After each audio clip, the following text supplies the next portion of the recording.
have never made a video where I'm just alone, and this is true vulnerability.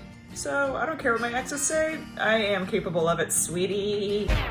I just recorded this podcast and they wanted me to watch a specific episode of TV, and I said, okay, got it. Wrote it down. The whole podcast is about watching Riverdale, and it's really funny. It's with Sarah Rose Kaplan, great improviser.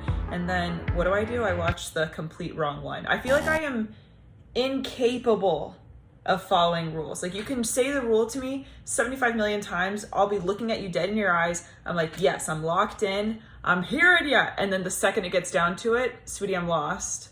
Also, do these look like dart caterpillars? Maybe it's because I have ADHD, or maybe it's because I have big fat tits. Okay, stop. I really have always been bad at things in group setting. I get really bad anxiety, performance anxiety. Gentlemen, I guess it is normal.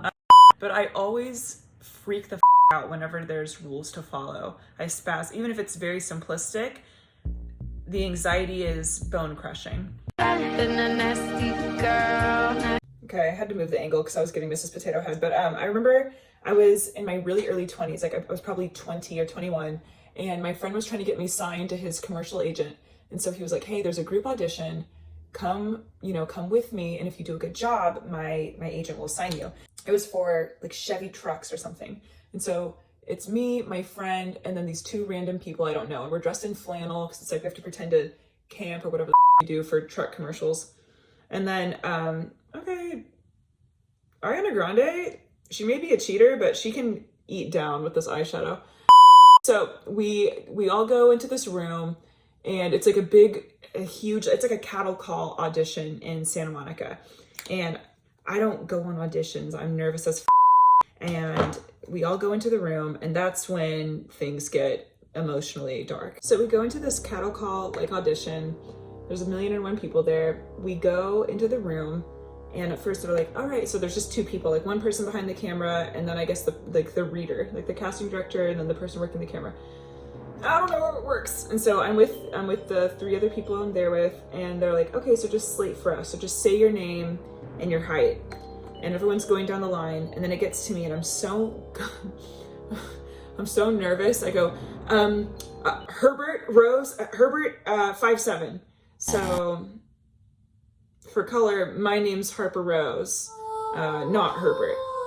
So that was pretty much humbling. No one really skips a beat. They just go, okay, so yeah, so all right, you guys, so what you're gonna do is you're just gonna improv you being in the woods, okay? You're just camping with your friends in the woods. And I'm just like, improv, okay. And I was doing a lot of improv at the time, so I'm like, all right, I got this. And so my buddy Tony gets down on the ground. He's like, all right, the fire's almost ready. This other girl starts making a tent. She's like, oh, storm's coming in, or whatever. And then this other guy's like roasting a marshmallow, and I'm like, everyone took all the goddamn ideas. And then I panicked. Do I look dirty? Like, okay. Everyone's doing their thing, and then I go, bear, oh my God, everybody hide. And I start screaming. And in my head, it was really funny. Now, did they cut that audition short? Obviously, yes. Did I get signed by that commercial agent? No, I didn't actually, and still haven't. Hey. Here's the thing, y'all wanted us to camp. I feel like that's logical. There's a bear, get in the Chevy truck because it can withstand it. Oh, it can't? Build the truck better. Damn, I don't know. How's that my problem? Okay, I need to let it go. And I just feel like almost every story in my life where I need to be professional, it all ends up like that, which is why I am forced to be more or less a clown for a living, because I look insane. Is this okay? That's why I feel like I have to be a professional clown for a living, because, or comedian if you are good at it. But that's why I honest to God feel like I need to be like this, because I have tried so many times to be a respectable, participating patron of society. And every time I've never been, rules to me, it's like water and oil. It just does not mix. Maybe I should get remedicated for ADHD. I brought this up, you know, several times over the years on my Insta, but when I was 19, when I'd first moved to LA, before I had even started stand-up, I was interning with this event company that that caused me to be around comedians, and then blah blah blah. Anyways, which I loved, and it just seemed so magical and wonderful. And I remember one time I was talking to a comedian, and he was like, I think the age I am now, get into it, and he was just like, look, if you want to do stand-up, and I had just like big doe eyes, I'm like, I do.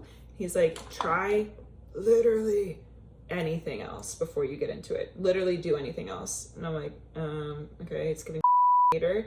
But now that I'm 8, almost 9 years into this, Jesus Christ, I do see what he was saying. I love stand-up so much, and I do think I'm fit for it, because literally anytime I've tried anything else, it doesn't work. And it turns out that the average Joe does not like it when you bring a little pizzazz to the workplace. I wish we could laugh more. I don't know, maybe it's the trauma, but honey, I'm trying to laugh. What if I just hit myself in the head with a hammer? Anyway,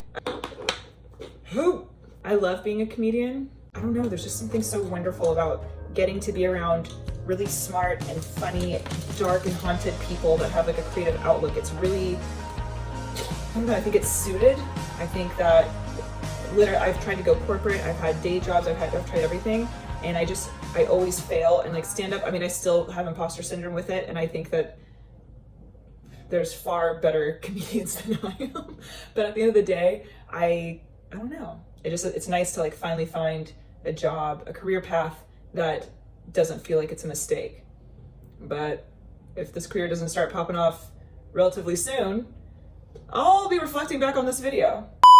If I could be anything at all, I would be a marine biologist. If I could just be out on the ocean studying whales all damn day, okay, all damn night too, done. Would do it in a heartbeat. But did you know, in order to do that, you have to be a mathematician genius? That's not gonna happen in this lifetime, sweetie. Okay, now, is this an insane look? And did I cut my hair with more or less kitchen scissors? Get into it, sweetie. And then get out of it. See ya! Heart's spinning and it's hard to breathe.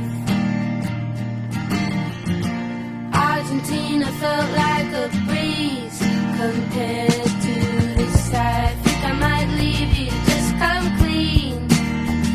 But every time I think about it, the tears they stream. I become irrelevant. It's my favorite.